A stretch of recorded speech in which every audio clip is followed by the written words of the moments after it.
सद्गुरु ओशो का ये पत्र, आए इसे सुने, प्राणों से सुने और अपने अंतरतम में उतर जाने दें इसे। प्यारी मोनू, प्रेम से ही शिष्य सुईबी ने एक दिन अपने गुरु से पूछा। से ही शिष्य सुईबी ने एक दिन अपने गुरु से पूछा, प्यारे गुरुदेव, धर्म का मूल रहस्य क्या है? से ही ने कहा, प्रतीक्षा करो, और जब हम दोनों के अतिरिक्त यहाँ कोई भी नहीं होगा तब मैं तुझे बताऊंगा। और फिर उस दिन बहुत बार ऐसे मौके आए जबकि वे दोनों एक ही झोपड़ी में थे, और ऐसे हर मौके पर सुईबी ने कहा, गुरुदेव, अब हम दोनों ही यहाँ हैं और तीसरा कोई भी यहाँ नहीं है। लेकिन हर बार वह अपना प्रश्न पूरा भी नहीं कर पाता कि से ही अपने होठों पर उंगली रखकर उसे चुप होने का इशारा करता। ऐसे उसने बार बार बताया, धर्म का मूल रहस्य मौन है। और लेकिन सुईबी कुछ भी ना समझा। शब्द से ही समझने की जिद सत्य को समझने में बड़ी से बड़ी बाधा है। और फिर सांझ हो गई और सेही का झोपड़ा बिल्कुल खाली हो गया। सुईबी ने फिर पूछना चाहा, लेकिन फिर वही होठों पर रखी हुई उंगली उत्तर में मिली। और फिर रात उतर आई और पूर्णिमा का चांद आकाश में ऊपर उठाया। सुईबी ने कहा, अब मैं और कब तक प्रतीक्षा करूं? तब से ही उसे लेकर झोपड़े के बाहर आ गया। सुईबी ने कहा, यहां अब कोई भी नहीं, अब तो कुछ कहें। से ही ने तब सुईबी के कान में फुसफुसा कर कहा, गुरु कह रहे हैं शिष्य से के कान में, बांसों के ये वृक्ष यहाँ लंबे हैं और बांसों के ये वृक्ष यहाँ छोटे हैं, और जो जैसा है वैसा है। उसकी पूर्ण स्वीकृति ही स्वभाव में प्रतिष्ठा है, और स्वभाव धर्म है, और स्वभाव में जीना धर्म का मूल रहस्य है। निशब्द को जो सुन ना सके, निशब्द को जो ना सुन सके, उसे शब्द से ज़्यादा बस इतना ही कहा जा सकता है, शब्द में धर्म की अभिव्यक्ति है तथाता। शब्द में धर्म की अभिव्यक्ति तथाता है, और निशब्द में धर्म की अभिव्यक्ति है शून्यता। रजनीश के प्रणाम, 19/3/1971। तो ये पत्र में जो अंतिम सार संदेश दिया ओशो ने, वो है शब्द में धर्म की अभिव्यक्ति है तथाता।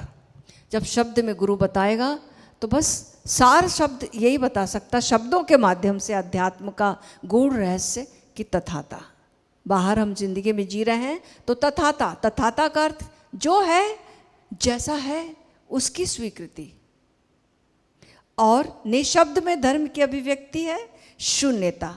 शून्यता का अर्थ खालीपन नहीं, शून्यता का अर्थ अहंकार शून्यता। तथाता का अर्थ एक कहानी से बहुत ही अच्छे से समझ में आएगा। एक बार एक फकीर के पास एक बहुत सुंदर उनका बेटा था और एक बहुत सुंदर घोड़ा था। वो दोनों को बहुत प्यार करते थे। वो घोड़ा एक बार जंगल घूमने गया और लौटा नहीं। बच्चे से ज़्यादा उसे प्यार करता था फकीर। लोगों को पता चला तो लोग आए और अपना सहानुभूति प्रकट करने लगे कि आपका ये प्यारा बच्चे जैसा घोड़ा नहीं आया, बड़े दुख की बात है। तो फकीर ने कहा लोगों से, ऐसा मत कहो दुख की बात है, बस इतना ही कहो कि आपका प्यारा बेटे जैसा घोड़ा लौटकर नहीं आया, इतना ही कहो। घटना ये है, अब इसमें तुम अपने लेबल मत जोड़ो। फिर कुछ दिन निकल गए, लोग चले गए। भूल भाल गए। घोड़ा लौट कर आया जंगल से और 12 घोड़ों को लेकर आया, बड़े सुंदर घोड़े। और फिर लोग आ गए फकीर के पास और फिर उसे अब खुशी जाहिर करने लगे, बधाइयाँ देने लगे। अरे बड़ी अच्छी बात है, आप तो बड़े भाग्यशाली हैं, 1 से 12 घोड़े हो, 12 घोड़े लेके आ गया हुए और एक से बढ़कर एक। तो फकीर फिर हंसा, आंखों में आंख डालकर लोगों की देखा और हंसा और बोला, भाई तुम इतना ही बोलो ना कि और घोड़े आ गए, ये अच्छा हुआ, बधाई हुए है, आप भाग्यशाली। ये लेबल मत जोड़ो, ये उद्गार मत प्रकट करो, बस इतना ही बोलो कि और घोड़े आ गए, घटना इतनी ही है, इसको ऐसे ही देखो। फिर उसका एक बेटा था फकीर का, अब वो 12 घोड़े जंगली थे तो उसको सिखाने के लिए, घुड़सवारी करने के लिए बेटा ले गया। अब जंगली घोड़े थे, एक घोड़े ने गिरा दिया बेटे को, टांग टूट गई बेटे की। अब बेटा लंगड़ा हो गया।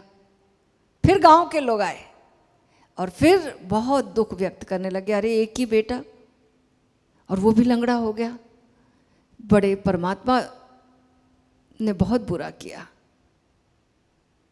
फकीर फिर बोला, भाई तुम लोग नहीं सीख पाओगे, बुरा किया ऐसा क्यों कह रहे हो, पैर नहीं रहा, पैर टूट गया, बस बात इतनी है, इतनी ही कहो, उसको ऐसे ही देखो।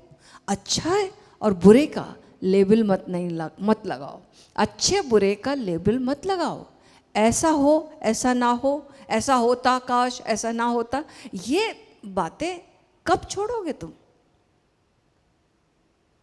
फिर कुछ दिन बाद उस राज्य में युद्ध छिड़ गया और जितने नगर के नए लड़के थे, यंग लड़के थे, सबको सेना में आवश्यक रूप से जाना पड़ा।